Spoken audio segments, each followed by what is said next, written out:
요즘 초등 부모들 90%가 반복하는 실수, 절대 하면 안 되는 두 가지. 오늘도 또 아이에게 결국 큰 소리를 냈네요. 퇴근하면 집안일 시작인 워킹맘입니다. 퇴근하니 집골이 또 엉망이더라고요. 아이 방에는 옷 가지며 문제집, 각종 잡동사니들이 여기저기 널브러져 있고 부엌 식탁 위에는 다 먹은 과자 봉지가 그대로 막 굴러다니고, 근데 초등학교 4학년인 아이가 태평하게 소파에 앉아 스마트폰 보고 있는 걸 보니 진짜 욱하는 감정이 확 올라오는 거예요. 결국 소리를 꽤 질렀습니다. 엄마가 대체 몇 번을 말해? 네 눈에는 이게 대체 안 보여? 그랬더니 아이가 대뜸 하려고 그랬던 거거든? 아 진짜. 도리어 짜증내는 아이랑 신랑이 하는 것도 지치고 그냥 내가 결국은 다 치우고 정리하고, 대체 이 짓을 언제까지 해야 하는 걸까요? 아이들 키우는 집에서는 익숙하게 벌어지는 풍경 중 하나입니다. 여기서 많은 부모님이 자주 하는 실수가 두 가지예요. 첫째, 감정적으로 화를 내는 것. 그러면 아이는 엄마의 말이 들리는 게 아니라 엄마가 화를 내고 있다는 것에 반응하게 됩니다. 아이 역시 감정적으로 짜증내며 상황이 더 악화되죠. 둘째, 결국 부모가 처리하는 것. 화를 내다가 지쳐서 혹은 더 크면 알아서 하겠지 하면서 결국은 엄마가 대신 다 해버리는 겁니다. 부모가 대신 해주며 아이는 자기 스스로 해결하는 경험을 하지 못해요. 늘 다 해결되고 처리된 상황만 보고 그게 반복되어 쌓이면 누가 문제를 해결해 주는 것이 당연한 것이 되어버리죠. 문제 상황이 닥쳤을 때 멘탈이 쉽게 무너지는 거예요.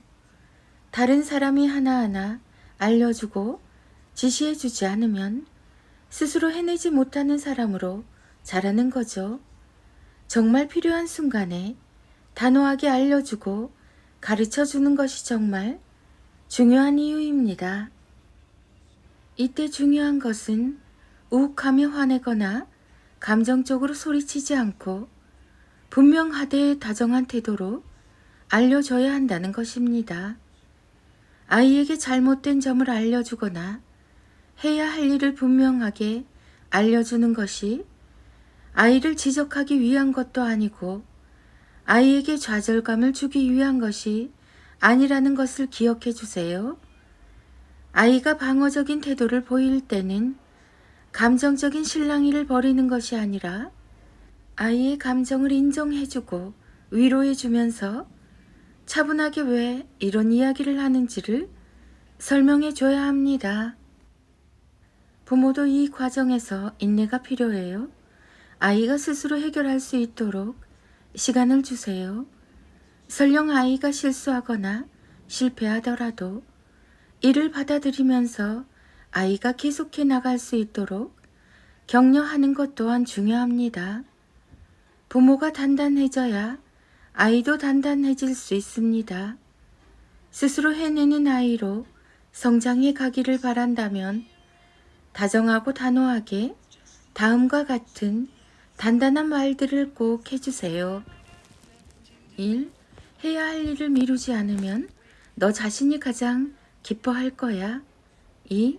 무엇을 해야 하는지 알고 있어도 하지 않으면 아무런 의미가 없어. 알면서도 하지 않는 게 더 나빠. 3. 성실한 사람이 결국 자신감을 갖게 돼.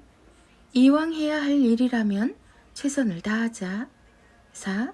오늘 해야 할 일을 오늘 해내면 내일은 내일 해야 할 일에 좀 더 집중할 수 있어.